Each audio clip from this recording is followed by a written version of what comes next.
¿Cómo están? ¿Qué dicen? Un gusto que nos acompañen este domingo.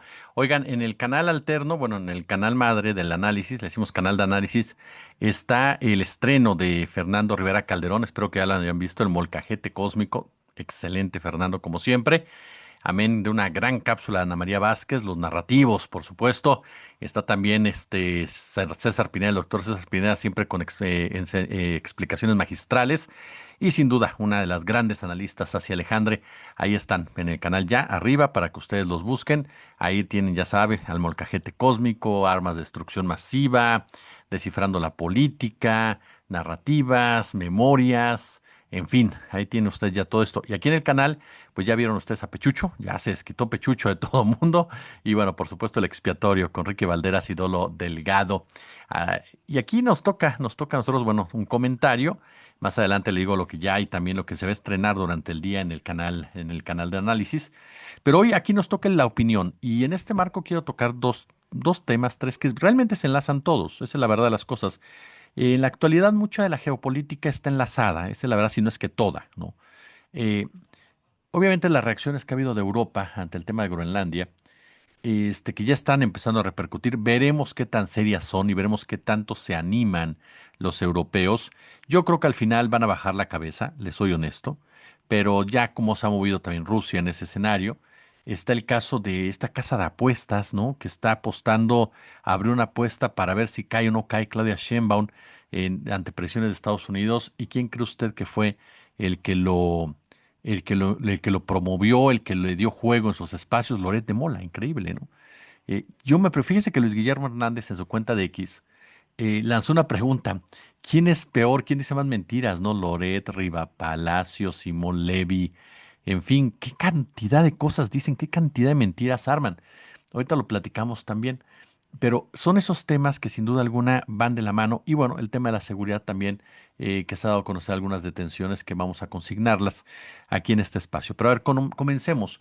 Usted sabe, y hoy en la noche, por cierto, en el canal de análisis Fabrizio Loruzzo lo explica muy bien, pero Groenlandia es hoy por hoy el centro de la atención del imperialismo estadounidense.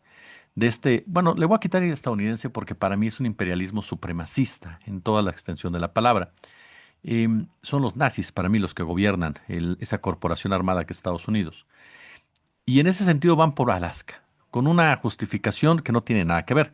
Ellos dicen que no quieren a Rusia y China como vecinos, que no quieren a Rusia y China con sus barcos ahí. Esa es una mentira que ha quedado más que desacreditada. En ningún aspecto hay barcos chinos y rusos ahí agazapados, ni mucho menos. Y en cuestión de vecindad, bueno, Rusia y Alaska se tocan, entonces no tiene nada que ver. Tiene que ver con los recursos. Y eso me parece que ya lo dejaron muy en claro, ¿no? Ellos van por todos los recursos de América para tener control de los mismos, agazaparse y entonces a partir de su fortalecimiento armar una tercera guerra mundial a partir del 2027. Esa es mi teoría. ¿No? Basada en el gasto militar de Estados Unidos, basada en la idea que tiene Donald Trump, en el propio corolario Trump, en fin. Em, las reacciones de Europa han sido diversas. Dinamarca ha dicho no, no, no acepto. Estados Unidos ha empezado ya a mostrar dinero, te las compro, como ha ocurrido ya en otras ocasiones, ¿no? El caso de Luciana, otras más que están ahí presentes, que incluso Fabrizio lo explica muy bien. Ya ha ocurrido anteriormente que Estados Unidos compra territorios, no es solamente a punta de pistola, y por lo tanto sería impresionante verlo en pleno siglo XXI, pero es muy probable que se dé, sobre todo si Europa no apoya a Dinamarca. Trump ha puesto aranceles, ha anunciado aranceles a los países que apoyan a Dinamarca, que impidan la anexión de Estados Unidos de Groenlandia. Y esto nos muestra precisamente lo que hemos dicho siempre: Estados Unidos no tiene aliados. El gobierno trumpista, más bien dicho, no tiene aliados. El gobierno trumpista quiere súbditos, quiere vasallos, diría el maestro César Pineda. Quiere personajes y países y gobiernos que hagan exactamente lo que él les dice, como hacía Hitler con el gobierno francés, como destacaba Sasia Alejandra en su columna de ayer. Quiere gobiernos títere, como Milei, como Bukele, como Noboa, como toda esta rufla. Eso es lo que quiere Estados Unidos. Ellos no quieren, por supuesto, nadie que se atreva ni siquiera a levantar el dedo. Y por ello dice, pues aceptan o aceptan. La pregunta es, ¿qué va a hacer Europa? Lamentablemente Europa tiene una profunda dependencia de Estados Unidos desde la Segunda Guerra Mundial.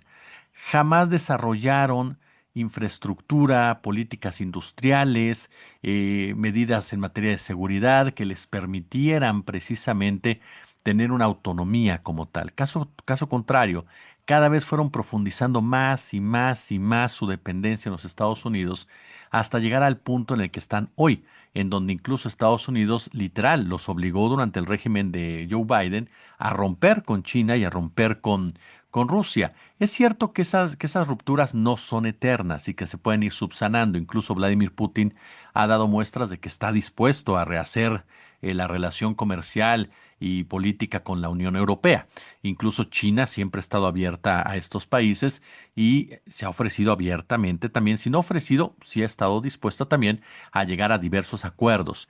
Europa ayer se daba a conocer que había frenado todo el plano comercial con Estados Unidos a raíz de la acción por parte de Donald Trump, pero también que Alemania retiraba a sus militares en primera instancia, según lo que se dio a conocer en las últimas horas, los retiraba de Groenlandia.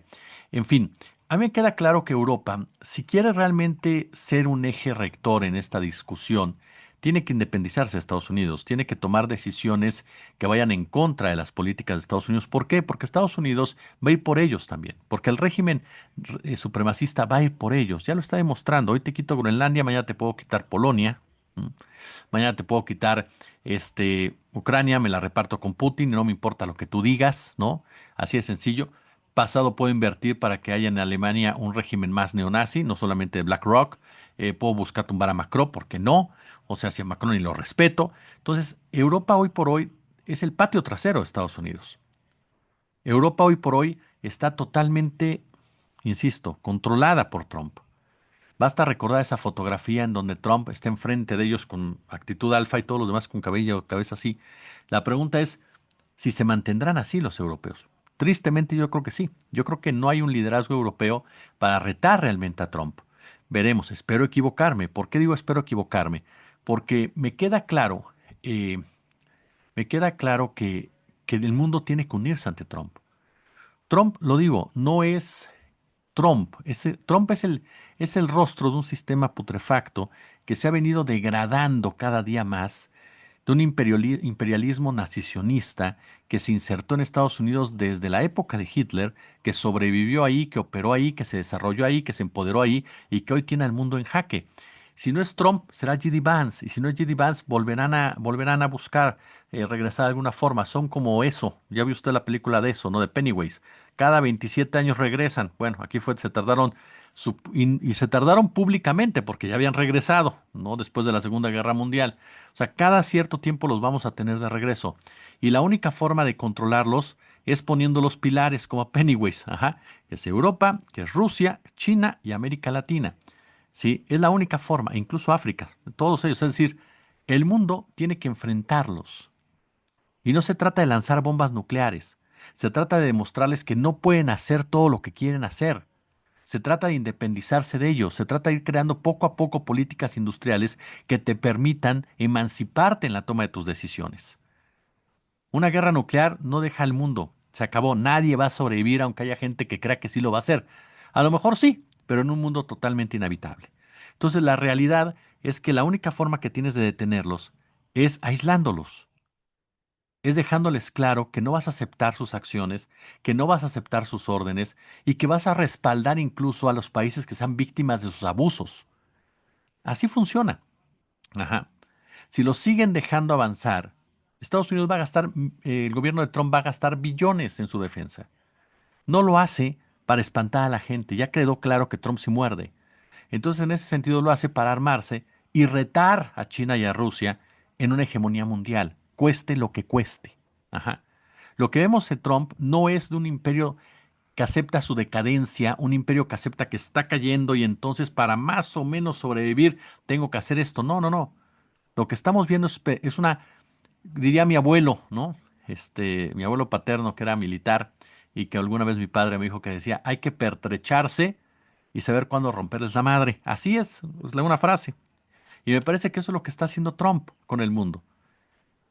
Volverse a alimentar, que el mundo le pague para mantenerse como imperio, para fortalecerse, para levantarse, y entonces ahora sí, volver a retar a quien tenga que retar. Porque este grupo nacionista no se va a quedar quieto. No les interesa quedarse quietos. Ellos quieren el control de todo. La única forma es demostrarles que no lo tienen y que no lo van a volver a tener. Y no es a punta de plomazos, insisto, ¿eh?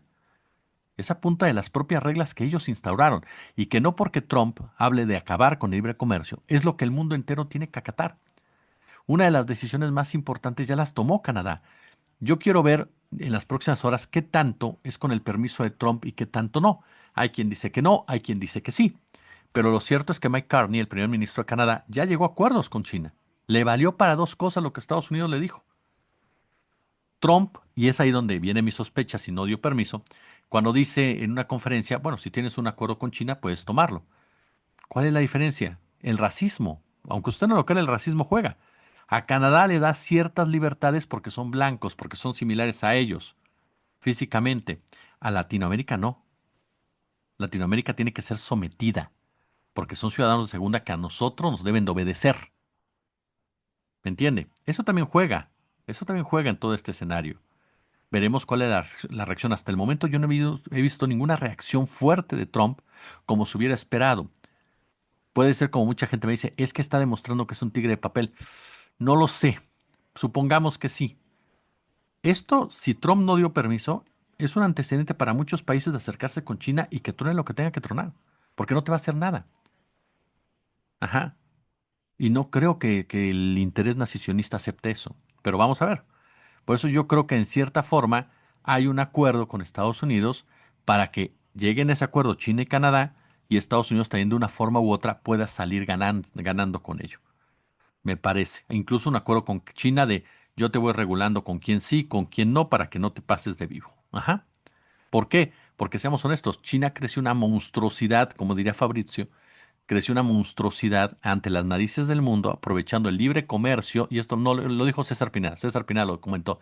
China creció una monstruosidad aprovechando, por supuesto, las reglas del occidente como tal, ¿no? Y aprovechando los movimientos financieros y aprovechándose que aquellos se sentían los más fuertes y por lo tanto ponían las reglas y por lo tanto estaban bien posicionados. El problema fue que cuando China se volvió el más fuerte, pues estos ya no tenían cómo competirle porque acabaron con su política industrial. Entonces, en ese sentido, no, ahora, lo que tratan de hacer ellos, por supuesto, ¿qué es? Fortalecerse otra vez para poder volver a reclamar, ¿no? Y volver a controlar ciertas piezas del juego. También la pregunta es, ¿les alcanzará? Yo creo que no. Yo creo que tarde que temprano no les va a alcanzar. Por eso buscan un conflicto bélico. Porque al final de cuentas, desde mi punto de vista, es lo único que les va a quedar, según su propia historia.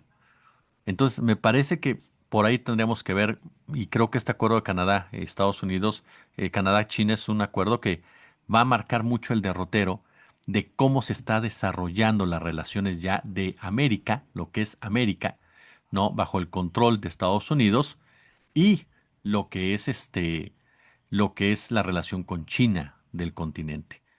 Lo cierto es que sí, Canadá, como bien lo dice el Ciudadano MX en su columna de Diario Red, redefine su estrategia comercial global y se acerca a China en medio oficialmente de tensiones con Estados Unidos, ¿no? Entonces ya rompió con Estados Unidos en autos eléctricos, firmó con China y muchos lo catalogan así, un abierto desafío a Trump, ¿no? Porque hoy por hoy Beijing ve en Canadá un socio clave en su estrategia de diversificación comercial global, como en un principio veía a México antes de los aranceles que se le aplicaron a China. Entonces ahí surge esa pregunta, ¿por qué Trump no ha buscado dinamitar hasta el día de hoy ese acuerdo? ¿Por qué la reacción de Trump fue la de un tigre de papel? Porque lo permitió, porque en el fondo a él le va a convenir, porque lo hizo un blanco, en pocas palabras, y no un latino, porque él tiene control de la situación con China, ¿no? O porque realmente no se atreve a toparse con Canadá en una situación de esta naturaleza que lo convertiría en un aspecto muy vulnerable en todo ello y prefiere estar bien con Canadá que estar bien con México. Ojo con esto, ¿eh? Porque también Estados Unidos puede decir, bueno, que Canadá sí puede, pero América Latina le quito todos sus recursos. Hay que esperar.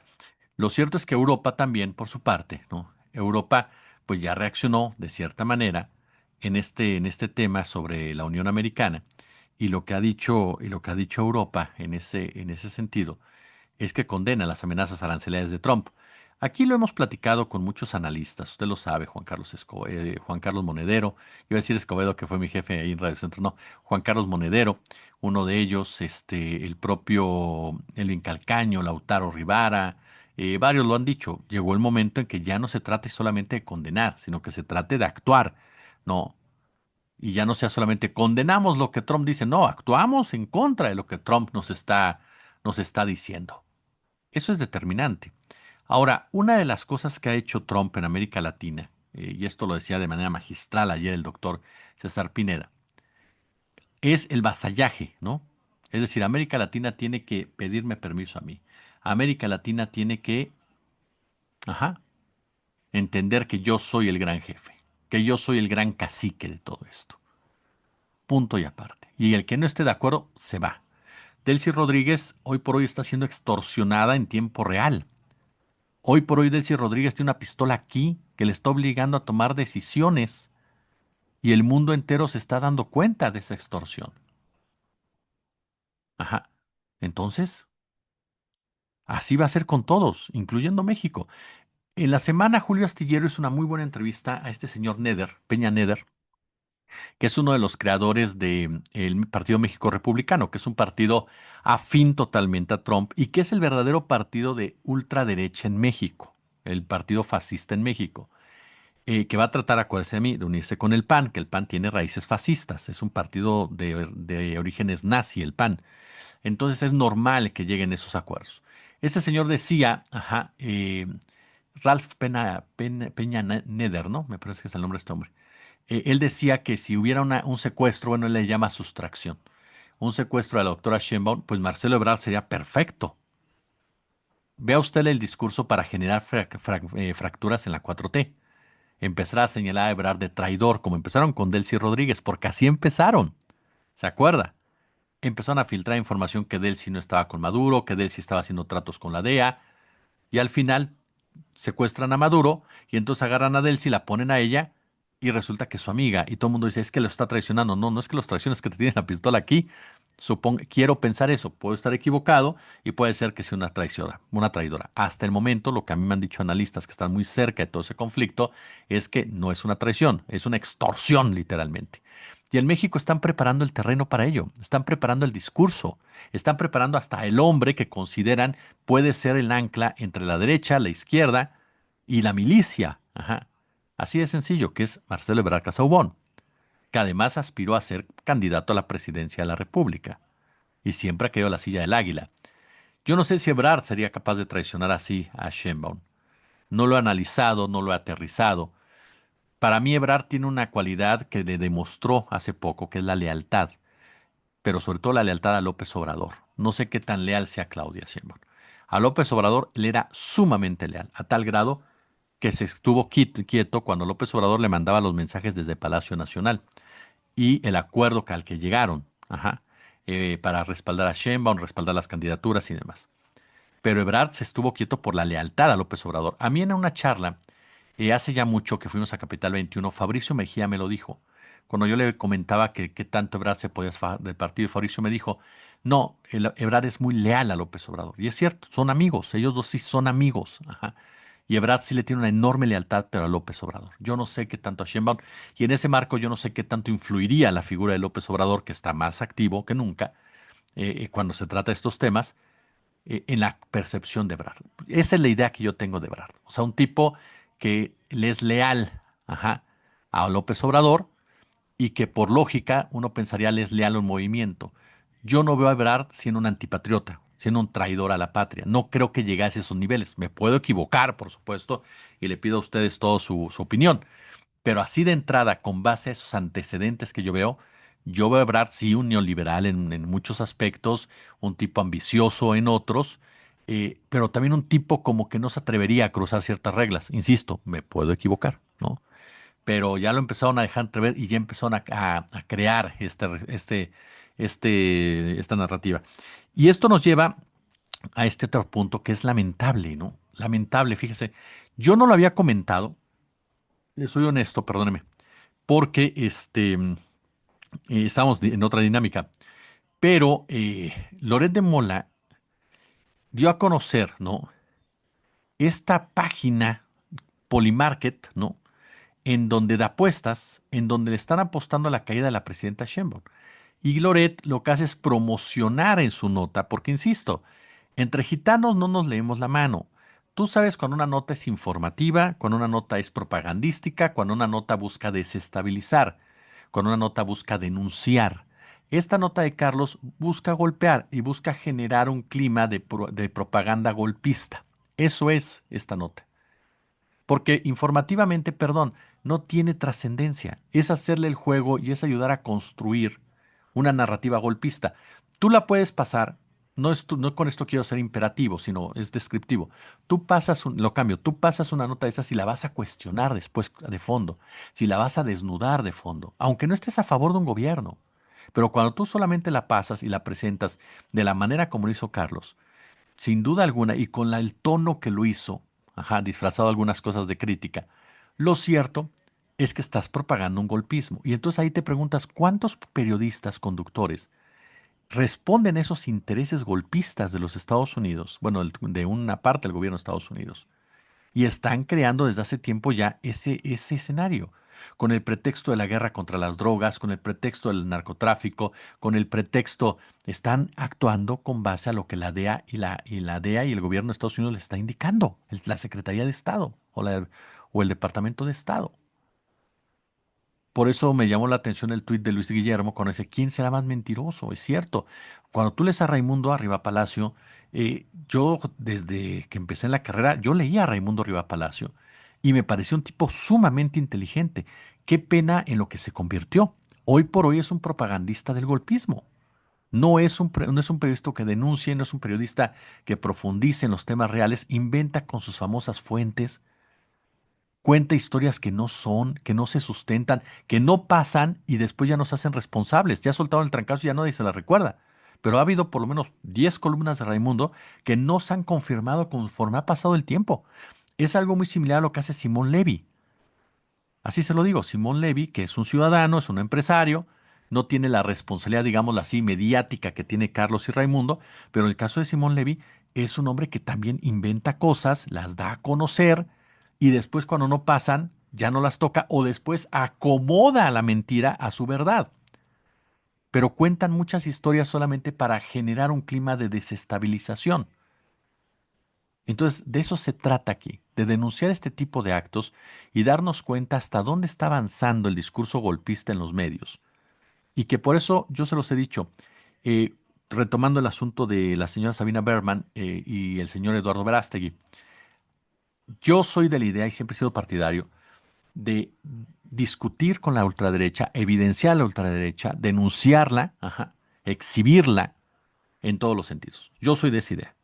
Entiendo todo lo demás del discurso de odio, eso lo respeto mucho, respeto si hay leyes que se tienen que cumplir, pero en el plano que yo lo veo, exhíbelos, cuestiónalos.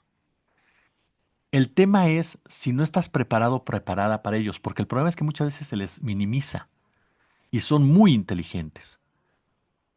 Bien asesorados, Verástegui es muy vivo, ajá, y lo han demostrado miles y miles y miles de veces. Yo lo vi con personajes como Agustín Laje, como otros, en donde superaron a mexicanos, periodistas mexicanos. ¿Por qué razón? Porque los minimizaron, no porque el periodista mexicano no tuviera la capacidad de hacerlo, los minimizaron. Y porque aparte estos personajes saben a qué espacios ir, ajá, saben muy bien a qué espacios ir, sí. Entonces de eso se trata con ellos. Si vas a abrirles un espacio es para literal acabarlos. Si no, ten cuidado, porque sí los estás haciendo propaganda y eso es lo que ellos buscan. Tener más presencia en medios, más presencia en medios para legitimarse. De por sí tienen una gran presencia en los medios de comunicación. Ya la tienen. Entonces hay que combatirlos en cada esfera, cumpliendo la ley, porque si hay un reglamento en un medio, pues se tiene que cumplir. Eso es innegable. Ajá. Si ya hay una ley, la tienes que cumplir. Pero también es cierto que si ya está ahí, tienes que combatirlo, ajá, desde otras trincheras. Eso es a lo que yo me refiero. Quien ya tenga su ley, su reglamento, cúmplalo. Pero fuera de eso, quien no lo tenga, se tiene que combatir directamente en el discurso. Se tiene que combatir directamente en el espacio que se esté dando. Porque hoy por hoy están avanzando y están avanzando de forma tan peligrosa que vea, son capaces de apostar hasta en la caída de Claudia Sheinbaum. Y eso no nos debe estar, no lo debemos de minimizar en ningún sentido. Lo bueno es que, como dice Sassi, y coincidió con ella, en México hay mucho pueblo, es cierto, pero también es cierto que esta gente sabe manipular muy bien, y muchas veces ni siquiera te enteras que son ellos, porque se disfrazan de mil cosas. Por eso es tan importante evidenciarlos. Por eso yo aquí se los he dicho siempre, cuando me han dicho, ay, ni caso les hagas, jamás. Sí hay que hacerles caso y hay que evidenciarlos, porque llegan disfrazados de muchas cosas, porque no todos son Loret. Pulgares arriba, como siempre un gusto, como siempre un placer.